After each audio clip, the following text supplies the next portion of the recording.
Prosseguindo o livro O Sacerdócio de Cristo, uma revelação eterna, capítulo 9, Conhecendo a Bíblia. Os obreiros selados por Deus após 2018 receberão o Evangelho eterno para anunciar na terra.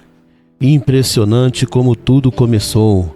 Assim que terminou a carta escatológica de Laodiceia, ou geração da figueira, Mateus 24:34, em verdade vos digo que não passará esta geração sem que todas estas coisas aconteçam. Esta profecia já se cumpriu perante todos. Bem antes, na conversão de Constantino imperador, o pastor geral das tribos dos filhos de Israel, ouvindo o testemunho daquele monarca, o elevou a líder presidente em aproximadamente 315 d.C. Os irmãos dedicados se desertaram para seguirem fiéis. Na verdade, eles temiam uma destruição repentina, pois daquela Roma nada se podia esperar. Nossos irmãos no deserto tornaram nômades, simplesmente começaram a cultuar em família, que não permaneceu muito tempo. Com esse incidente, você pode se perguntar: onde ensina a Bíblia, Deus não está presente? Certamente sim. Por que eles tombaram então? Quando não existem pregadores dedicados, todos perecem por falta de conhecimento. Quando o imperador foi empossado, puseram metas que aparente eram boas. A primeira impediu os irmãos pregarem o sumo sacerdócio de Cristo, porquanto comentar sobre Jesus era permitido. Essa ação fizera perder a comunhão com o Senhor, incluindo outras ações mortais. A segunda meta aplicada dizia que os pagãos deveriam trazer seus deuses ao templo para serem adorados. A terceira, os apóstolos falecidos deveriam receber a devida honra, tendo seus restos mortais trazidos à igreja. Alguns anos depois foi aplicada a quarta lei, tirando a sede de Jerusalém para Constantinopla, a cidade que o imperador construíra. Assim que Constantino domina, a matança de cristãos é sanada. Empolgados, ninguém percebeu que o Evangelho eterno perdeu autonomia na terra. Em todos os tempos, nunca se houve plano tão infalível quanto ao dia que consumaram a adulteração bíblica.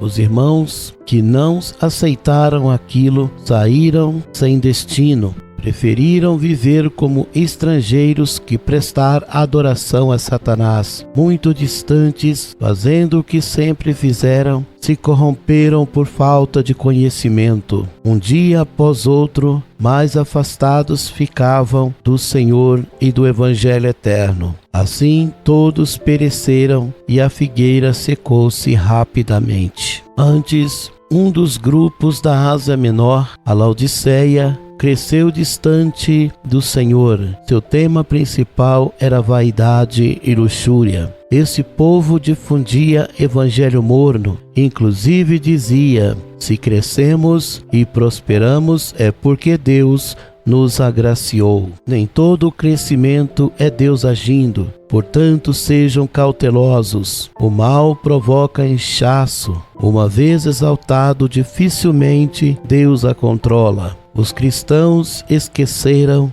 que o diabo está no templo e fará tudo para se revelar. Como a queda espiritual é inevitável, as pessoas caídas juram que o Eterno as inspira. Ao aproximar o ano 405, o imperador Constantino e fundador da seita morre. A igreja, afastada do caminho, com a morte do seu líder, desvirtuou ainda mais. As diretrizes do imperador prosseguiu mais aguçada. Dali, por decreto, não se podia pronunciar o sacerdócio de Cristo, a nova aliança, os mandamentos do Senhor. Naquela data, fez-se anunciar que a fundação da igreja foi constituída por Deus. Antes de Constantino, existiam pregações inspiradas. Mesmo Laodiceia, querendo envenenar todos, o povo do Senhor o servia de verdade. Quando o monarca morreu, substituíram os mandamentos pela lei ismaelita, um lembrete aos fiéis da igreja. Por mais que essa fundação religiosa possua santidade que aos olhos humanos pareça boa, não poderão conectar com Deus, salvo nada conhecendo. Os demônios querem todos enganados. Vivendo assim, a maioria perecerá. Aqueles homens de início aniquilaram o sangue de Jesus, aplicando o purgatório purificador. Eles disseram: todos poderão se limpar após a morte. Outro item implantado no correr do tempo: trocaram o nome de pastor para papa. Seus membros disseram que estavam envergonhados de serem chamados de ovelhas. Por essa razão, nasceu o papado romano. A partir daí, a perseguição mudou. Ninguém impedia pronunciar Jesus. No entanto, aquele que profanasse a igreja seria amaldiçoado. Assim, ninguém ousava confrontar a religião, temendo ser castigado de alguma forma.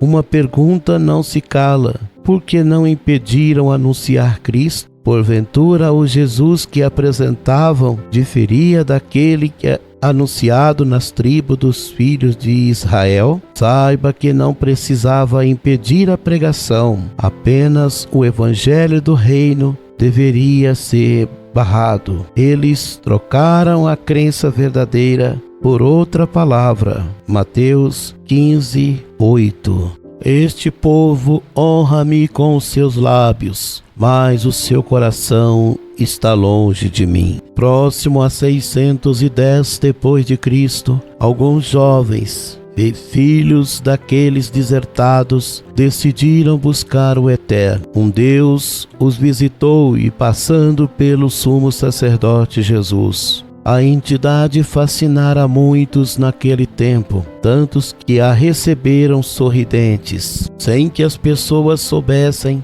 Satanás se apresentava, revelando ser Deus. Suas expectativas e promessas alienaram todos que a receberam. A operação de Satanás reagiu porque o evangelho do reino perecera. Daquele tempo até o momento, Satanás imperou na terra. Os anos passaram e a crença em Jesus desaparecia misteriosamente. A igreja romana seguiu, porque muitos deles também se tornaram espíritas. O Satanás furioso, que usava imperadores, tomou outro destino, fazendo caridades e protegendo cristãos. Com essa nova opção, segundo a palavra, procurou enganar até os escolhidos. Mateus 24:24. Porque surgirão falsos cristos e falsos profetas, e farão grandes sinais e prodígios, que até, se possível fora, enganaria até os escolhidos. Um pouco adiante, em aproximadamente 1500 depois de Cristo,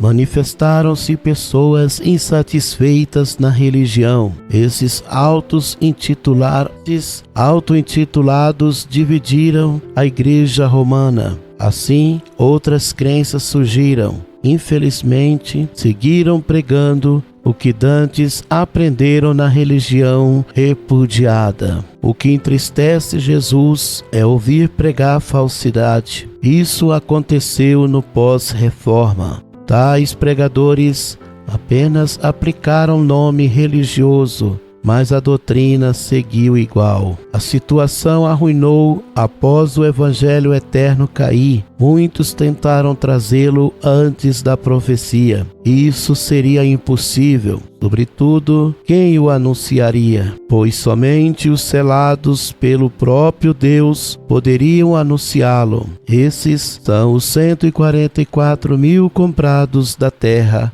Por isso, a profecia precisava se cumprir. Jesus sabia que crueldades viriam e muitos pregando a palavra blasfemariam de Deus. Agora sabemos que o falar não impera, o agir prevalece. Os fariseus no passado julgavam todos que não seguissem a seita farisaica. Então tudo se resume naquilo que o sumo sacerdote Jesus disse: vós sois hipócritas, por não carregarem uma grama, porquanto obrigam outros levarem uma tonelada. O homem que anuncia Jesus não será de fato cristão. Esse nosso evangelho eterno precisa se fazer presente nas pregações. Infelizmente, alguns que evitam a porta, porém passam por outra parte, pela atitude insolente, aquele tornará um cristão morno. Apocalipse 3:16. Assim, porque és morno, e não és frio e nem quente, vomitar-te-ei da minha boca.